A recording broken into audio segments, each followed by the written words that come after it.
സർവേശ്വരനായ എൻ്റെ ഗുരുവിനെ പ്രാർത്ഥിച്ചുകൊണ്ട് ശിഷ്യബോധയെ സ്മരിച്ചുകൊണ്ടും വേദിയിലും സദസ്സിലിരിക്കുന്ന ആത്മബന്ധുക്കൾ, നമ്മൾ ഈ സത്സംഗം അല്ലെങ്കിൽ ആശ്രമം ഇതുപോലത്തെ കാര്യങ്ങൾ കൊണ്ട് നമ്മൾ എന്താണ് നേടിയെടുക്കേണ്ടത് എന്നുള്ളൊരു അറിവ് നമ്മുടെ ഇടയിൽ ഇല്ലാതായാൽ നമുക്ക് ഗുരുവിനെ മനസ്സിലാക്കാൻ പറ്റാത്തൊരു ഗതികേട് വരും. കാരണം നമ്മൾ മനസ്സിലാക്കേണ്ട ഒരു കാര്യം ഞാൻ കഴിഞ്ഞ പ്രാവശ്യം പറഞ്ഞ പോലെ തന്നെയാണ്. ട്രെയിനിൻ്റെ ഉള്ളിൽ നമ്മൾ ഓടിയാൽ എത്തുമോ? ട്രെയിനിൻ്റെ ഉള്ളിൽ കിടന്ന് ഓടുകയാണ്. ബോംബെയിൽ നിന്ന് പുറപ്പെട്ട ട്രെയിനാണ്. അപ്പോൾ നമ്പൂരി വെറുതെ ഓടുകയാണ്. അപ്പോൾ ചോദിച്ചപ്പോൾ പറഞ്ഞു എനിക്ക് കുറച്ച് മുമ്പേ എത്തണം. അപ്പോൾ ട്രെയിനിൻ്റെ കൂടെ ഞാനും കൂടെ ഓടിയാൽ എത്തുമോ? എത്തില്ല. ഇതുപോലെ നമ്മളെല്ലാവരും ജീവിതത്തിൻ്റെ പല ഭാഗത്തും ഓടുകയാണ്. ഈ ഓട്ടം നമുക്ക് പലപ്പോഴും എത്തിപ്പെടാൻ പറ്റാത്തൊരു കർമ്മഗതി വരും.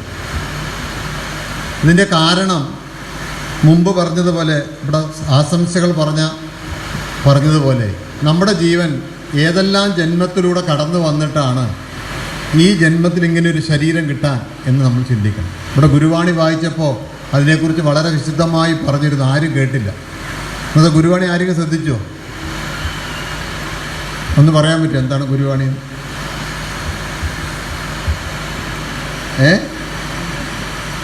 ഗുരുവാണി ഓർമ്മയുണ്ട് ആർക്കെങ്കിലും?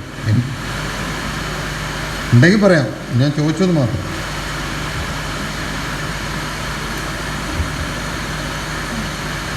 നമ്മൾ ഇന്ന് നിത്യനിദാനമായി ഞാനിവിടെ ഇരിക്കുന്നതിൻ്റെ കാരണം നമ്മുടെ പഞ്ചഭൂതങ്ങളും പഞ്ചേന്ദ്രിയങ്ങളും പഞ്ചകോശങ്ങളുടെയും കൂട്ടായ്മ കൊണ്ടാണെന്നാണ് ഗുരു പറഞ്ഞത്. ഇതിലേതെങ്കിലും ഒന്ന് തെറ്റിയാൽ നമ്മളിന്ന് എവിടെയുണ്ടാവും? മിംസ് ഹോസ്പിറ്റലിലോ അല്ലെങ്കിൽ പെട്ടിയിലോ. രണ്ടും സംഭവിക്കാം. ഇപ്പം നിത്യനിദാനമായി ഇവിടെ ഇരിക്കാനുള്ള കാരണം, ഈ ശരീരം കിട്ടാനുള്ള കാരണം, ശരീരം പറഞ്ഞാൽ എന്താ അറിയോ? പഞ്ചഭൂതത്തിൽ നിന്നുണ്ടായതാണെന്നാണ് ഗുരു പറയുന്നത്. അല്ല, ലോകത്തെല്ല, ബൈബിളിലും അതാ പറയുന്നത്. മനുഷ്യ നീ മണ്ണിൽ നിന്നുണ്ടായി മണ്ണിലേക്ക് തിരിച്ചു പോകുന്നു. ഖുറാനും അതാ പറയുന്നത്. ദൈവം മണ്ണിൽ നിന്നാണ് നമ്മളെ ഉണ്ടാക്കി, കളിമണ്ണിൽ നിന്നാണ് ഉണ്ടാക്കിയതെന്നാണ് പറയുന്നത്. സിമ്പിളാണ്. എന്തൊക്കെയാണ്? അഗ്നി, വായു, ജലം, പിന്നെന്താണ്? ഭൂമി, ആകാശം. ഈ 5 കൊണ്ടാണ് ഈ ഇരിക്കുന്ന എല്ലാവരും ശരീരം. അതുകൊണ്ടാണ് നമ്മുടെ ശരീരം മരിച്ചു കഴിഞ്ഞാൽ എന്ത് ചെയ്യണം പറഞ്ഞു? കുഴിച്ചിടണം. എന്താ കാരണം? ഇത് 5 പതുക്കെ ലയിക്കണം. അങ്ങനെയുള്ള ശരീരമാണ് നമ്മുടെ. ഇതിനെ പഞ്ചേന്ദ്രങ്ങൾ കൊണ്ടാണ് നമ്മൾ പിടിച്ചു നിർത്തിയിരിക്കുന്നത്, അറിവ് നേടുന്നത്. എന്തൊക്കെയാണ് പഞ്ചേന്ദ്രിയം? കണ്ണ്, മൂക്ക്, ചെവി, അല്ലേ? ഇതുകൊണ്ടാണ് നമ്മൾ കറക്റ്റ് ചെയ്യുന്നത്. എന്നിട്ട് പഞ്ചകോശത്തിലാണ് നമ്മളത് അറിയുന്നത്. ഞാൻ രുചിക്കുന്നത് അറിയുന്നത് എവിടെയാണ്? ഈ പഞ്ചകോശത്തിലാണ്. ഈ കുട്ടികൾ പഠിക്കുന്നില്ലേ, വായിക്കുന്നില്ലേ? ഇത് എവിടെ കിട്ടുന്നത്? പഞ്ചകോശത്തിലാണ്. ജ്ഞാനമയ കോശത്തിലും പ്രാണമയ കോശത്തിലേക്കാണ് കിട്ടുന്നത്. ഇതിനെ ഒന്നിച്ച് നിർത്തുന്നൊരു യോഗമുണ്ടെന്നാണ് ഗുരു പറഞ്ഞു.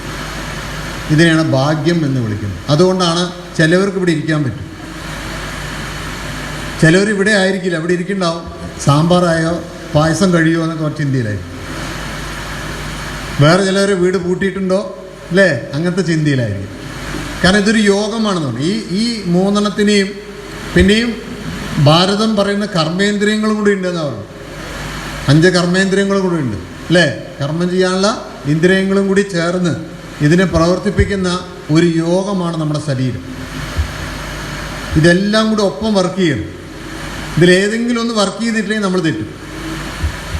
അങ്ങനെയുള്ളത് കൊണ്ടാണ് കുട്ടികൾക്ക് പഠിക്കാൻ പറ്റുന്നതും ഇവിടെ പ്രവർത്തിക്കുന്ന ബിസിനസ് ചെയ്യുമ്പോൾ വിജയിക്കുന്നതും നമ്മൾ വീട്ടിലുള്ള എല്ലാ പ്രവർത്തനങ്ങളും പ്രശ്നങ്ങളാവരുന്നതും ഒക്കെ അതിലാണ്.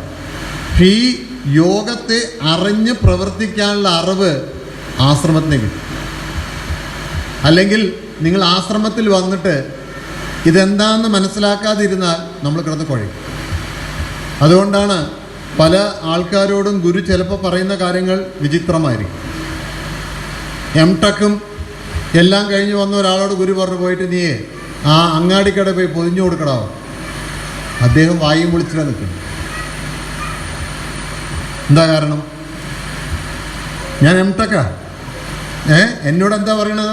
ഗുരു പറഞ്ഞത്ര പൊതിഞ്ഞോളാം. അങ്ങനെ ആളെ എന്നോട് പറഞ്ഞു. ഗുരുവിന് എന്നെ ശരിക്കും മനസ്സിലായില്ല എന്നൊരു സംശയമുണ്ടെന്നൊക്കെ പറഞ്ഞു. ഞാൻ പറഞ്ഞു ഒരു കാരണമില്ല, ഗുരുവിന് നിന്നെല്ലാം മനസ്സിലായിട്ടുണ്ട്, നീ പറ്റും. എന്താ കാരണം?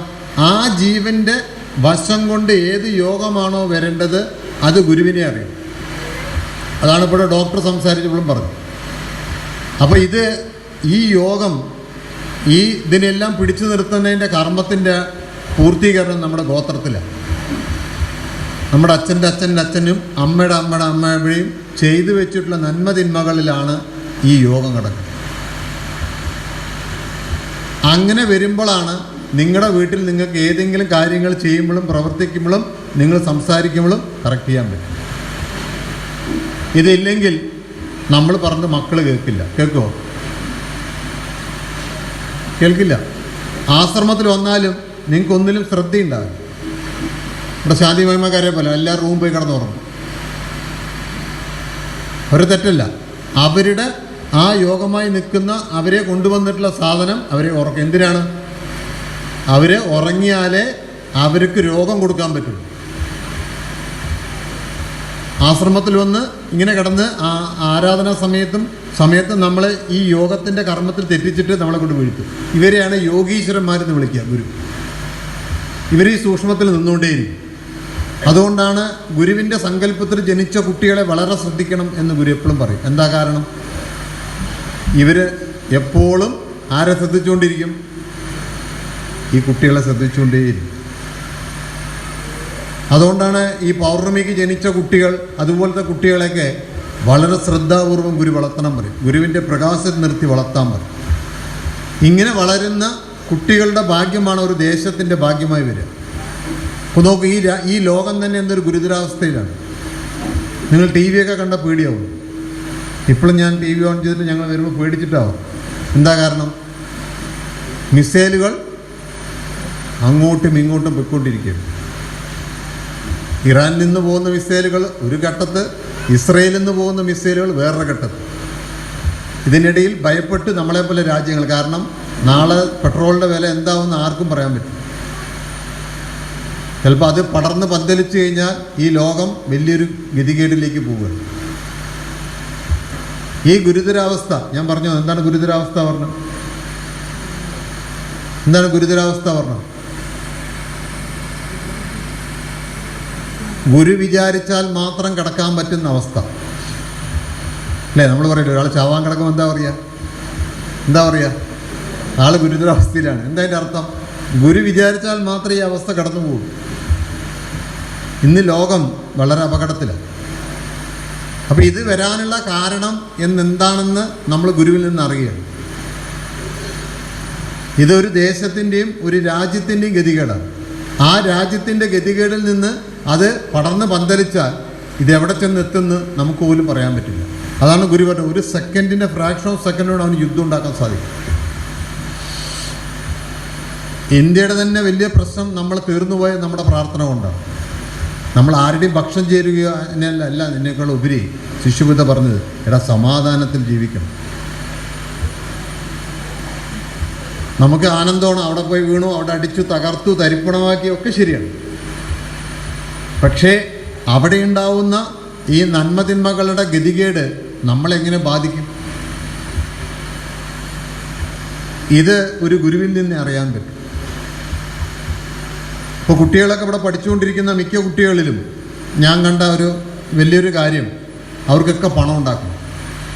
ഇരിക്കുന്ന പെൺകുട്ടികളായാലും ശരി, ഇരിക്കുന്ന ആൺകുട്ടികളായാലും. എന്താ കാരണം? അവർക്ക് അച്ഛനും അമ്മയുടെ മുന്നിൽ കൈനീട്ടാനൊരു മടിയില്ല. കാരണം എന്താ? അവരുടെ ആവശ്യം വളരെ വലുതാണ്. മിക്ക കുട്ടികൾ. അപ്പോൾ അവർ ചിലവരൊക്കെ വളരെ ബുദ്ധിപൂർവ്വം ഈ 2 മാസത്തെ കോഴ്സ്, 1 മാസത്തെ കോഴ്സ്, 6 മാസത്തെ കോഴ്സൊക്കെ പഠിക്കാൻ നോക്കുന്നുണ്ട്. പക്ഷേ ഇവിടെ നമ്മൾ മനസ്സിലാക്കേണ്ട പ്രധാന കാര്യം, ഇവന് യോഗമില്ലെങ്കിൽ ഇവൻ എങ്ങനെ ഇത് ഉതകും? ഗുരു ചോദിച്ചത് വളരെ സിമ്പിൾ ക്വസ്റ്റ്യനാണ് ചോദിച്ചത്.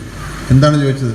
നൊണ്ടിക്കാലൻ അല്ലേ, 2 കാലിലും പോളിയോ പിടിച്ച ഒരാൾ, അല്ലെങ്കിൽ മന്ത് പിടിച്ചവൻ ഒളിമ്പിക്സിൽ ഓടാൻ പോയാൽ എങ്ങനെയുണ്ടാവും? വളരെ നല്ലതായിരിക്കും അല്ലേ ഓട്ടം. ഇതുപോലെയാണ് നമ്മളെല്ലാവരും പൈസയ്ക്ക് വേണ്ടി ഓടുന്നതെന്ന് ഗുരു പറഞ്ഞു. എടാ, ആദ്യം ഈ കാലിനെയും ഇതിനെയും ഒന്ന് ശരിയാക്കുക. ഈ തലമുറയായിട്ട് ഇത് ഉണ്ടാവാനുള്ള കാരണം എന്താണെന്ന് ആദ്യം നിങ്ങൾ അറിയും. എന്തുകൊണ്ടാണ് നീ PSC പരീക്ഷ എഴുതിയിട്ട് നമുക്ക് ജോലി കിട്ടാത്തതിൻ്റെ കാര്യകാരണം നിങ്ങൾ അറിയണം. അങ്ങനെ അറിഞ്ഞ് തിരുത്താനുള്ള അറിവ് നിങ്ങൾക്ക് വരണം. പക്ഷെ പലവർക്കും ആ അറിവ് വരില്ല. കാരണം തലമുറ കൊണ്ട് ഇങ്ങനൊരു അറിവില്ലാത്തതുകൊണ്ട് അവരെന്ത് ചെയ്യും? ഇതിൽ ഒന്നും ഭാഗവാക്കാവാതെ മാറി നടക്കും. പണ്ട് ശാന്തിഗിരി ആശ്രമത്തിൽ ഏറ്റവും വലിയ മനുഷ്യൻ ആരായിരുന്നു അറിയോ നിങ്ങൾക്ക്? ഏറ്റവും വലിയ ആള് ഒരു ലോഡ് വിറക് വെട്ടുന്നവനെ. ബാക്കിയുള്ളവരൊക്കെ പൊട്ടന്മാരും വെറുതെ തിന്നാൻ വരുന്നവരാണെന്ന് പറഞ്ഞിട്ടുണ്ട്. ഞാനൊക്കെ മുമ്പ് കാലത്ത് കാണുന്ന കാര്യങ്ങളാണ്. അവരുടെ അറിവ് വെച്ചിട്ടും അവരുടെ കാര്യം വെച്ചിട്ടും അവരങ്ങനെയാണ് പറഞ്ഞത്. ഗുരു അതിനൊന്നും പറയാൻ നിൽക്കില്ല. അവർ പതുക്കെ മനസ്സിലാവട്ടെ. അപ്പോൾ നമ്മുടെയൊക്കെ വിശ്വാസം നമ്മൾ കുറേ പണിയെടുക്കുകയും കുറേ പാത്രം കഴുകുകയും ചെയ്താൽ മാത്രമാണ് കർമ്മം എന്നാണ് മനസ്സിലാക്കി വെച്ചിരിക്കുന്നത്. ഗുരുവാർ അത് മാത്രമല്ല, ആരാണോ തൻ്റെ ജീവനിൽ കിടക്കുന്ന എന്തെല്ലാം കർമ്മഗതിയുണ്ടോ, അല്ലെങ്കിൽ എന്തെല്ലാം കുറവുണ്ടോ, എന്തെല്ലാം ദോഷമുണ്ടോ, അത് തിരുത്തിയെടുക്കുന്നവൻ ആരോ അവനെയാണ് കർമ്മി എന്ന് വിളിക്കുന്നത്. ഏതുപോലെ ഒരു ടീച്ചർ ക്ലാസ് എടുക്കുകയാണ്, ഒരു അധ്യാപകൻ ക്ലാസ് എടുക്കുകയാണ്. ആ ക്ലാസ്സിൽ ഒരു കുട്ടി ഫസ്റ്റ് ബെഞ്ചിലിരിക്കേണ്ട, ഒരു കുട്ടി ക്ലാസ് ലീഡറാണ്, ഒരു കുട്ടി സ്കൂൾ ലീഡറാണ്, ഒരു കുട്ടി ലോകത്തെ ഏറ്റവും വിലയുള്ള പുസ്തകത്തിലാണ് എഴുതുന്നത്, വേറൊരു കുട്ടി വലിയ പേന ഉപയോഗിച്ച് എഴുതുന്നത്. എല്ലാം ശരിയാണ്. പക്ഷെ അധ്യാപകനെ സംബന്ധിച്ചോളം എന്തായിരിക്കും ലക്ഷ്യം ആ കുട്ടികളിൽ? പാസ്സാവണം പരീക്ഷ. അല്ലാതെ അവൻ ഫ്രണ്ട് ബെഞ്ചിലിരുന്നിട്ട് എന്താ കാര്യം? സ്കൂൾ ലീഡറായിട്ട് വല്ല കാര്യമുണ്ടോ? ഇതാണ് ഗുരു നമ്മളോട് പറയുന്നത്. എടാ, നിങ്ങളുടെ ഇടയിൽ നിങ്ങളിൽ വന്നിട്ടുള്ള ഈ ഗതികേട് എന്താണെന്ന് അറിഞ്ഞ് നീ തിരുത്താൻ എൻ്റെ വാക്കനുസരിച്ച് നീ പ്രവർത്തിക്കുമ്പോഴാണ് എനിക്ക് നിന്നിലൂടെ പ്രവർത്തിക്കാൻ പറ്റും. പക്ഷെ ഇവിടെ എന്താ നമ്മൾ സംഭവിക്കുക? ഗുരു നമ്മളിലൂടെ പ്രവർത്തിക്കാൻ തുടങ്ങുമ്പോൾ നമ്മൾ എന്ത് ചെയ്യും? പതുക്കെ ഗുരുവിൽ നിന്ന് മാറിപ്പോകും. ഇപ്പോൾ നമ്മുടെയൊക്കെ ഇവിടെ ഇപ്പോൾ ഞങ്ങൾ ഇപ്പോൾ ചർച്ച ചെയ്തേ ഉള്ളൂ. പല വീടുകളിലും നമ്മൾ വളരെ വേഗതയിൽ കൊണ്ടുവന്ന് ഒരു ഓങ്കാരം കൊണ്ടങ്ങോട്ട് വയ്ക്കും. എന്തിനാ വയ്ക്കണമെന്ന് വെച്ചാൽ ആർക്കും അറിയില്ല. പിന്നെ ഇതിൽ വിളക്കൊളുത്താൻ വേണ്ടി വീട്ടിലടിയാണ്. പല വീടുകളിലും അങ്ങനെയാണെന്ന് ഞാൻ വീടുകളിൽ പോയപ്പോൾ മനസ്സിലായി. ആണോ അല്ലയോ? മക്കളെ വയ്യ, അമ്മമാരുടെ അടുത്ത് പറഞ്ഞാൽ അവർക്ക് തിരക്കാണ്. പിന്നെ ഷെഡ്യൂൾ ഇടുകയാണ്. അച്ഛനിന്ന് കത്തിക്കുക, നാളെ ഞാൻ കത്തിക്കുക, മറ്റന്നാൾ അങ്ങനെ എത്തിക്കുക. അപ്പോൾ ഇത് ഒരു അറിവിൻ്റെ വശത്തെത്താതെ ഈ ഒരു വശം ഗുരു പ്രവർത്തിച്ചെടുക്കാൻ പറയുന്ന കർമ്മം എന്താണെന്ന് ആർക്കും അറിയുന്നില്ല. എന്താണ് ആരൂഢം എന്ന് ചോദിച്ചാൽ ആർക്കും അറിയില്ല. അത് എത്ര കണ്ട് പറഞ്ഞു കൊടുത്താലും മനസ്സിലാകണമില്ല അല്ലേ? നമ്മളെന്തിനാണ് ഈ ആരൂഢത്തെ കൊണ്ടുവന്ന് ഓങ്കാരം വെക്കുന്നത്? വേറെ എവിടെയും ദൈവമില്ലേ? ശാന്തിഗിരിക്കാരുടെ വീട്ടിൽ മാത്രമേ ഉള്ളൂ? ഞാൻ ചോദിച്ചല്ല കേട്ടോ, എൻ്റെ അടുത്തൊരു നിരീശ്വരവാദി ചോദിച്ച ചോദ്യമാണ്. ഉത്തരം പറയാം നിങ്ങൾക്ക് ആർക്ക് വേണമെങ്കിൽ. എന്തിനാണ്? അല്ല, കന്നിമൂല പറഞ്ഞ എല്ലാവർക്കും അറിയോ? എന്താണ് കന്നിമൂല പറഞ്ഞ? തെക്ക് കിഴക്കേ മൂല, തെക്ക് പടിഞ്ഞാറേ മൂല. എന്താണ് അതിൻ്റെ പ്രാധാന്യം?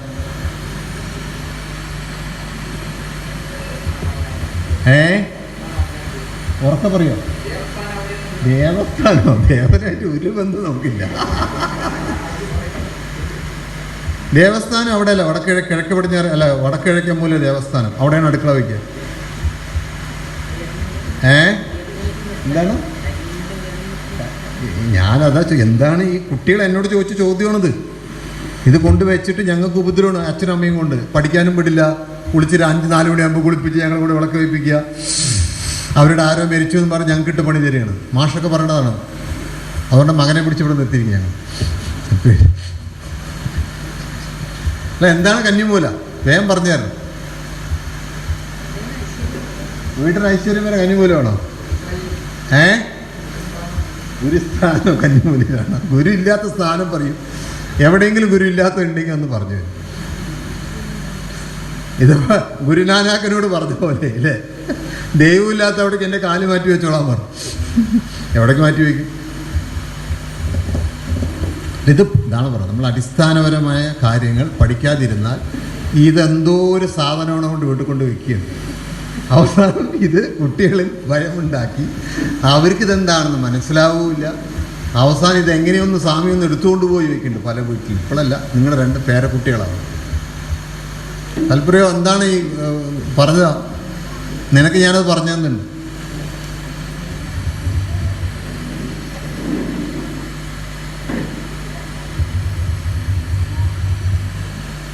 പറഞ്ഞോ? അറിയില്ല എന്നല്ലേ, പറഞ്ഞൊന്നും ഓർമ്മയില്ല. ഇതൊരു സയൻസാണ്, വ്യക്തമായി നമ്മൾ പഠിപ്പിച്ചതാണ്. ഇവിടെ ഇപ്പോൾ വായിച്ചു, ആ കുട്ടി വായിച്ചു ഗുരുവാണി, അവളവിടെ പോയി. ഇത് അടുത്ത ഉണ്ടോ, ഇതൊരു യോഗമാണ്. പ്രസംഗം കഴിഞ്ഞ് അപ്പോൾ പോയി ആ റൂം പോയി കിടന്ന് ഉറങ്ങുണ്ടാവും അല്ലേ? അതൊരു രീതിയാണ് അവരുടെ, അതൊരു തെറ്റല്ല. അത് ആ ജീവൻ്റെ വാസനപരമായ കർമ്മം അവളെ കൊണ്ടുപോയി അവിടെ ആ റൂം, അവിടെ ഒന്നുമില്ല അല്ലേ? ഇത് അറിയേണ്ട കാര്യങ്ങളപ്പോൾ അറിയൂല. ആ ചോദ്യം ചോദിച്ചാലും പോയി, ചോദ്യം ചോദിച്ചിട്ട് പറയും എന്തോ നിങ്ങൾ പറഞ്ഞോ, എനിക്കറിയേണ്ട കാര്യമില്ല എന്നാണ്. അതിൽ പറയുന്നുണ്ട് 9 ഗ്രഹങ്ങളും 12 രാശിയും 27 നക്ഷത്രത്തിൻ്റെ മാഗ്നറ്റിക് ഫീൽഡാണ് എന്ത്, ഈ സൗരയൂഥം. നമ്മുടെ പണ്ട് നിങ്ങളുടെ വീടൊക്കെ ഓട്ടുപെര വീട് കണ്ടിട്ടുണ്ടോ? ഓട്ടുപെര വീട് കണ്ടിട്ടുണ്ടോ? പണ്ട് ഓടിട്ട വീട്. ഇതിൻ്റെ കഴുക്കോൽ എങ്ങനെ നിൽക്കുക എന്നറിയോ നിങ്ങൾക്ക്? എങ്ങനെ നിർത്തുക? ഒരു മാഗ്നറ്റിക് ഫീൽഡ് പോലെ ഉത്തരത്തിൽ സപ്പോർട്ട് ചെയ്ത് ഇവിടെ ഇറുക്കി അങ്ങനെ നിർത്തും. ഈ ഉത്തരം നീങ്ങി അതെല്ലാം കൂടി വീഴും. ഇതുപോലെ അങ്ങോട്ടും ഇങ്ങോട്ടും ഗ്രഹങ്ങളെ മാഗ്നറ്റിക് ഫീൽഡിൽ നിർത്തിയിരിക്കുകയാണ്. ഏത്? ഈ സൗരയൂഥം. ഇത് അങ്ങോട്ടും ഇങ്ങോട്ടും. അതാണ് നമ്മളിപ്പോൾ ഈ ഇവിടെ ഇപ്പോൾ ഞാൻ പറഞ്ഞു, എന്താണ് ജ്യോതിഷന്മാർ പറയുന്ന പോലെ 9 ഗ്രഹത്തിൻ്റെയും ഇതിൻ്റെയും മാഗ്നറ്റിക് ഫീൽഡ് അങ്ങോട്ട്. അതുകൊണ്ട് നമ്മളൊരു സാറ്റലൈറ്റ് വിട്ടാൽ സാറ്റലൈറ്റ് നേരെയാണോ പോവാറ് ചന്ദ്രനിലേക്ക്? എങ്ങനെയാണ് പോവാ? അറിയോ ആർക്കെങ്കിലും? ആർക്കറിയണം? ചന്ദ്രനിൽ പോകണം അല്ലേ? ഭൂമി എങ്ങനെ വലം വെച്ച് പുറത്തേക്ക് പോകണം. എന്നിട്ട് പതുക്കെ ചന്ദ്രൻ്റെ മാഗ്നറ്റിക് ഫീൽഡിൽ കയറണം. എന്നിട്ട് അവിടെ നിന്ന് ചുറ്റി പുറത്താക്കിയിട്ടാണ് അവൻ അടുത്തതിലേക്ക് പോകുള്ളൂ, ചൊവ്വയിലേക്ക് പോകുള്ളൂ. ഇങ്ങനെ ഈ മാഗ്നറ്റിക് ഫീൽഡിലേ പോകാൻ പറ്റുള്ളൂ. നിങ്ങളുടെ +2 പഠിക്കുമ്പോൾ ഇത് പഠിപ്പിക്കും. നിങ്ങൾ +2 പഠിക്കുന്നില്ല? മോള് പഠിച്ചിട്ടുണ്ടോ? മാഗ്നറ്റ് എന്നിട്ട് ഒരു സംഗതി തന്നെയുണ്ട്, അത് നമ്മൾ വരച്ച് കാണിക്കണം. A4 വലിയ പേപ്പറിൽ നടുക്കിലൊരു മാഗ്നറ്റ് ഇങ്ങനെ കൊണ്ട് വയ്ക്കും. എന്നിട്ട് നമുക്കൊരു കോമ്പസ് പോലെ സാധനം തരും. ഇതിന് ചുറ്റും ഇങ്ങനെ വെച്ചിട്ട് ഇത് എവിടെ വെച്ച് തിരിയണം അവിടെ പോയിന്റ് ചെയ്യണം. ടീച്ചറൊക്കെ കേട്ടിട്ടില്ലേ? ഉണ്ടോ? ടീച്ചർമാരില്ലോ അവിടെ? എവിടെ അല്ലേ? ആ കുട്ടിയെ ഞങ്ങളൊക്കെ വരച്ചു കൊടുത്തിട്ടുണ്ട്. അതിൽ A+, A- ഒക്കെ മാർക്ക് ഇട്ട് തരും നമുക്ക്. അപ്പോൾ ഈ മാഗ്നറ്റ് ഇങ്ങനെ വെച്ച് കഴിഞ്ഞാൽ ഇതിൽ നിന്നും ഇങ്ങനെ മാഗ്നറ്റിക് ഫീൽഡ് പോകണം നമുക്ക് വരയ്ക്കാൻ പറ്റും കേട്ടോ. അപ്പോൾ അത് എവിടുന്നാ പോവാ? സൗത്തുനിന്ന് നോർത്തിലേക്ക്. എവിടുന്ന്? തെക്കുന്ന് വടക്കോട്ടാണ് പോകുന്നത്. അത് വരയ്ക്കാൻ പറ്റും. അതിങ്ങനെ പോയി വരും. അപ്പോൾ ഇതൊരു മാഗ്നറ്റ് ആണെങ്കിൽ ഈ മാഗ്നറ്റിൻ്റെ സൗത്തുനിന്ന് നോർത്തിലേക്ക് മാഗ്നറ്റിക് ഫീൽഡ് പോയിക്കൊണ്ടിരിക്കുകയാണ്. ഇതൊരു ഭൂമിയാണെങ്കിലോ, ഭൂമിയുടെ സൗത്ത് പോളിൽ നിന്ന് നോർത്ത് പോളിലേക്ക് എന്ത് പോകുന്നുണ്ട്? അതുകൊണ്ടാണ് നമ്മുടെ സാറ്റലൈറ്റൊക്കെ വിടുമ്പോൾ നേരെ പുറത്തേക്ക് പോയാൽ അത് തവിട് പൊടിയും. ഈ മാഗ്നറ്റിക് ഫീൽഡിൻ്റെ ഉള്ളിൽ കൂടി അത് റൗണ്ട് ചെയ്യും. അതുകൊണ്ടാണ് ഭൂമി തിരിയണത്. എത്ര സ്പീഡിലാണ് തിരിയണമൊക്കെ അറിയോ? പോട്ടെ, അതൊന്നും പറയണ്ട. നമുക്ക് ഗുരുവിൻ്റെ ആശയം പഠിച്ചാണ്. മനസ്സിലായ? ഈ ഭൂമി ഒന്ന് ചെരിഞ്ഞിട്ടുണ്ട്. എത്ര ഡിഗ്രി ചെരിഞ്ഞിരിക്കുക അറിയോ? 25 ഡിഗ്രി ചെരിഞ്ഞിട്ടുണ്ട്.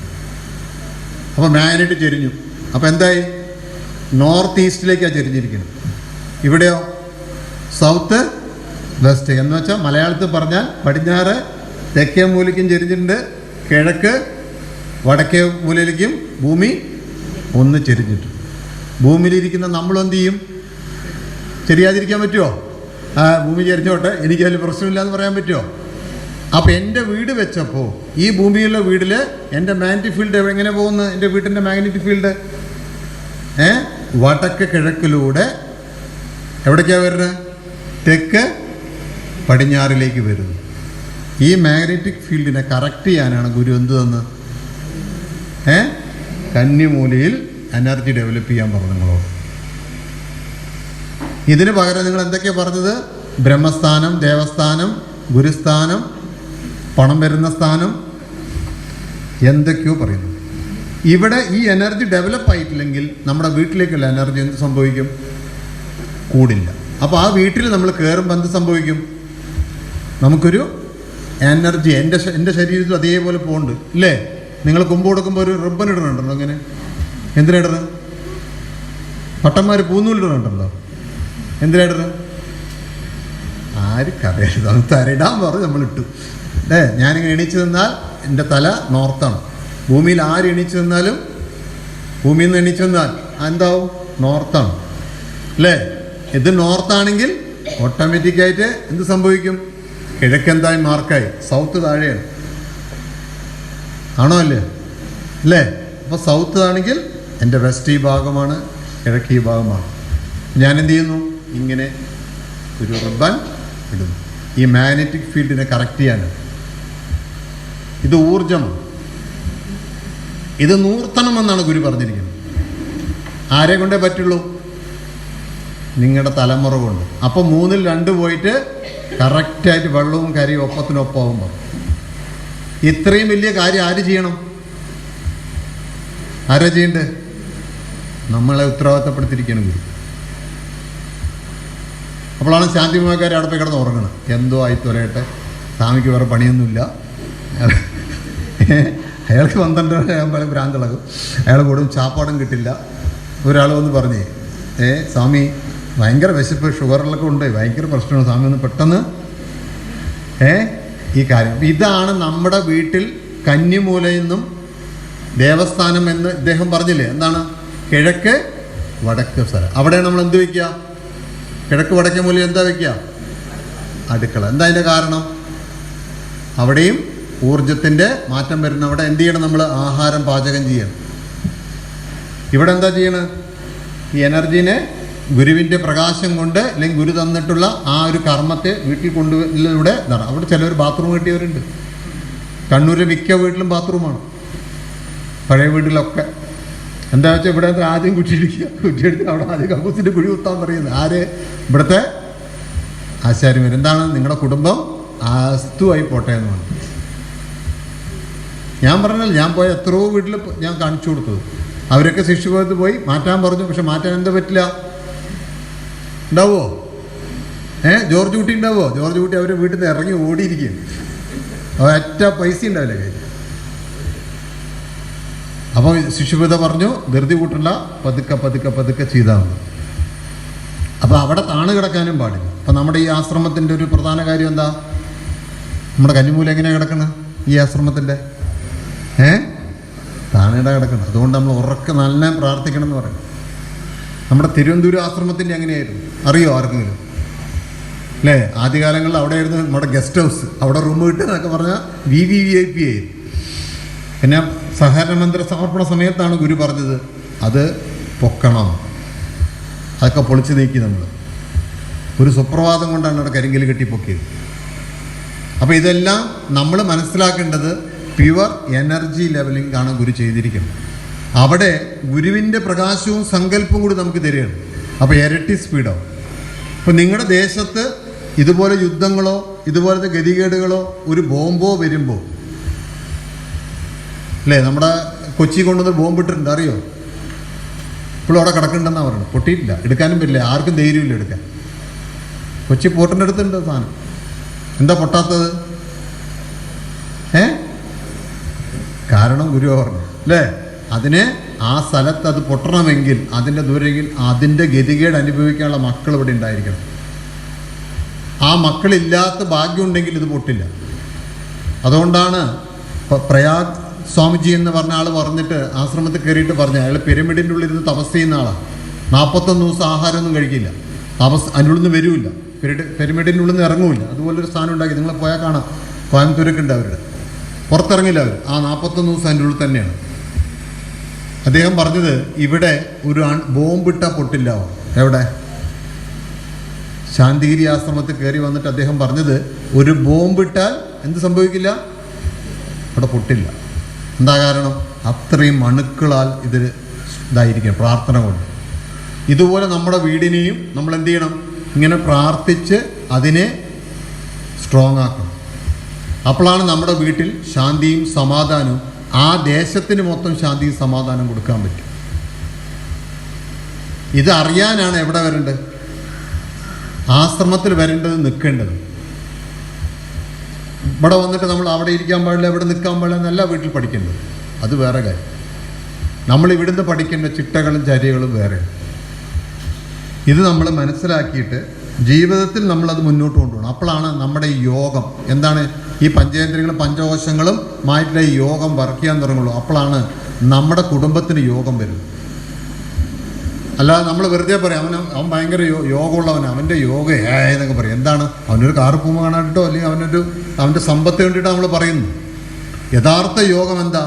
ഈ യുഗത്തിന് വേണ്ടതും അവൻ്റെ ജീവന് മോചനമാവാൻ വേണ്ട എന്ത് കാര്യമാണോ അവൻ നേടേണ്ടത്, നേടുന്നവനാണ് യോഗൻ. അവനാണ് യോഗീശ്വരൻ.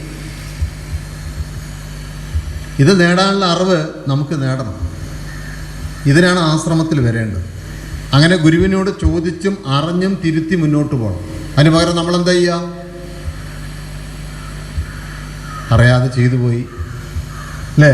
ഗുരുവേ ഗുരു ഇങ്ങോട്ട് വരാൻ പറ്റില്ല, അത് മഴയായിരുന്നു. ഗുരുവിനോട് അങ്ങനെ പറഞ്ഞ ആൾക്കാരുണ്ട്. ഭയങ്കര മഴയായിരുന്നു, ഇവിടേക്ക് ടിക്കറ്റ് കിട്ടിയില്ല. എവിടേക്ക്? തിരുവനന്തപുരത്തേക്ക് ബുക്ക് ചെയ്തപ്പോൾ ടിക്കറ്റ് കിട്ടിയില്ല, അതുകൊണ്ട് ഞാൻ കാര്യങ്ങൾ ഇങ്ങോട്ട് ചെയ്തു. ഇന്നലെയും പിന്നെന്ന് ആരോ എന്നോട് അങ്ങനെ ഒന്ന് പറഞ്ഞു. ഞാൻ പറഞ്ഞു, എൻ്റെ അടുത്ത് അത് പറയണ്ട. ഒറ്റക്കാലത്ത് തപസ് ചെയ്യാൻ ഗുരു പറഞ്ഞിട്ടില്ല. കടലിൻ്റെ നടുക്ക് പോയി തപസ് ചെയ്യാൻ പറഞ്ഞില്ല. തീൻ്റെ നടുക്കുന്ന തപസ് ചെയ്യാൻ പറ്റില്ല. എന്തേ പറഞ്ഞിട്ടുള്ളൂ? ഒരു ട്രെയിൻ ടിക്കറ്റ് എടുക്കുക, അവിടെ പോയി ഇറങ്ങുക, ഗുരുവിനെ പോയി കാണുക, ചോദിക്കുക, അതിന് മറുപടി വാങ്ങി അതനുസരിച്ച് ചെയ്യുക. ഇത് നമുക്ക് വളരെ സിമ്പിളാണ്. സാറ് പറഞ്ഞു ഭയങ്കര ഇതാണെന്ന്. ഒന്നുമില്ല, വളരെ സിമ്പിളാണ്. എന്താണ്? ഒരു കാര്യം നമുക്ക് ഗുരുവിനോട് ചോദിച്ച് ചെയ്താൽ മതി. ആ ചോദിച്ച് ചെയ്യാനുള്ള അറിവ് ആണ് യോഗം. അതിന് പകരം നമ്മൾ എന്ത് ചെയ്യും? അവിടെ നമ്മുടെ ബുദ്ധി കൊണ്ട് പല കാര്യങ്ങളും നമ്മൾ ചെയ്യും. ഈ ബുദ്ധി കൊണ്ട് ചെയ്യുമ്പോൾ എന്ത് സംഭവിക്കും? പല കാര്യങ്ങളും നമ്മൾ ചെയ്തു വെച്ച് കുഴപ്പത്തിലാവും. ഞാനൊരു അമ്മയുടെ കാര്യം പറഞ്ഞില്ലേ, കോഴിക്കോട്ടിൽ വീട് വാങ്ങിയത്, ഓർമ്മയുണ്ടോ ആരെങ്കിലും? വീട് വാങ്ങരുത് പറഞ്ഞവരോട്, സ്വന്തമായി ഒരു വീടും വാങ്ങരുത് പറഞ്ഞു. പക്ഷെ അവർക്ക് ഉള്ളിനുള്ളിൽ ഭയങ്കര ആഗ്രഹമുണ്ട്, ഒരു വീട് വേണം. കാരണം മകളുടെ കല്യാണം കഴിഞ്ഞിട്ടില്ല, മകന് കല്യാണം കഴിഞ്ഞു. വീടുണ്ടെങ്കിലേ നല്ല ആലോചന വരുള്ളൂ അല്ലേ? നിരന്തരമായ പ്രാർത്ഥന. 56 വയസ്സുമായി, ഭർത്താവിനാണെങ്കിൽ 64 വയസ്സുമായി. വീട് വേണ്ടേ? അങ്ങനെ അവർ വർക്ക് ചെയ്യുന്ന, ഞാൻ പറഞ്ഞിട്ടുണ്ടായിരുന്നു, പ്രൈഡ് കൊണ്ടൊരു ഇതുണ്ട്, എന്താ പറയുക, സൊസൈറ്റി. അതൊരു ആൾക്കാരെയൊക്കെ പിടിച്ചു കൊടുക്കുന്നതാണ്. അതിൽ ഡെപ്പോസിറ്റൊക്കെ പിടിച്ചു കൊടുത്ത് ഇത്ര പെർസെൻറ്റേജ് കിട്ടും. അവരുടെ പണി വീട് കെട്ടി കൊടുക്കലാണ്. അപ്പോൾ അവർ വീട് കെട്ടിയപ്പോൾ ഫസ്റ്റ് വീട് ഇങ്ങനെ കണ്ടപ്പോൾ ഈ അമ്മ മാനേജറോട് ചോദിച്ചു. അപ്പോൾ മാനേജർ അതിനെന്താ, നിങ്ങൾ കയറിക്കോളൂ, ഉള്ള പൈസ തന്നാൽ മതി, 20 ലക്ഷം തന്നാൽ മതി, ബാക്കി പൈസ നമുക്ക് ലോൺ ഇടാം, മാസം മാസം നിങ്ങൾക്ക് കിട്ടുന്ന ഈ കമ്മീഷനിൽ നിന്ന് ഇത് കട്ടായിക്കോളും. എന്നെ അടുത്ത് പോയി ചോദിച്ചു. വേണ്ടാന്നല്ല ഞാൻ പറഞ്ഞത്, പിന്നെ എന്തിനാണത് വീണ്ടും ചോദിക്കാൻ വരുന്നതായി. അപ്പോഴും ആഗ്രഹം തീരുന്നില്ല, വീടല്ല കയറി. എന്നിട്ട് നേരെ വന്നിട്ട് അവിടെ നിൽക്കുന്ന ജെന്നിയോട് പറഞ്ഞു, ഗുരു എനിക്ക് അനുവാദം തന്നിട്ടുണ്ട്, ഒന്ന് തിരികെ എത്തിച്ചു തരണം. അന്ന് കൊറോണയുടെ കാലമായതുകൊണ്ട് ആ തുടക്കകാലമായി നമുക്ക് ചോദിച്ചപ്പോൾ ഇവർക്ക് മനസ്സിലായില്ല. ജെന്നി പോയി തിരികെ എത്തിച്ചു കൊടുത്തു. ആദ്യം മോള് വേറെ വഴിക്ക് പോയി, മോൻ വേറെ വഴിക്ക് പോയി. കുറേ കഴിഞ്ഞപ്പോൾ ഞാൻ ഇതപ്പോൾ ഇങ്ങോട്ടേക്ക് വരുന്നതിൻ്റെ കുറച്ച് ദിവസങ്ങൾക്ക് മുമ്പ് അവർ ഇറക്കിയും വിട്ടു. ആരെ? പ്രൈഡുകാർ. ഇപ്പം എന്തൊക്കെ പോയി? 20 ലക്ഷവും പോയി, ഇതും പോയി, എല്ലാം പോയി. അവസാനം ഞങ്ങൾ എന്ത് ചെയ്ത് വിടുമോ? നമ്മളില്ലേ അവിടെ എന്തെങ്കിലും പോയി പറഞ്ഞപ്പോൾ അവർ പറഞ്ഞു കുറച്ച് പൈസ ഞങ്ങൾ തരാം. അപ്പം ഞാൻ പറഞ്ഞു കൈ കൊടുക്കരുത്. എന്നിട്ട് പറഞ്ഞു ഞങ്ങൾ മാറി. എന്നിട്ട് വീണ്ടും ചോദിച്ചു ശിശുപോലെ. അപ്പോൾ ജന്നി പറഞ്ഞു എങ്കിൽ ഒരു 5 സെൻറ്റ് സ്ഥലം വാങ്ങിയിട്ട് പതുക്കെ പതുക്കെ കെട്ടാൻ മതി. അപ്പം ഇത് ചോദിച്ച് തിരുത്തി മുന്നോട്ട് പോകാനുള്ള അറിവിൻ്റെയാണ് നമുക്ക് ഭാഗ്യം എന്ന് പറയുന്നത്.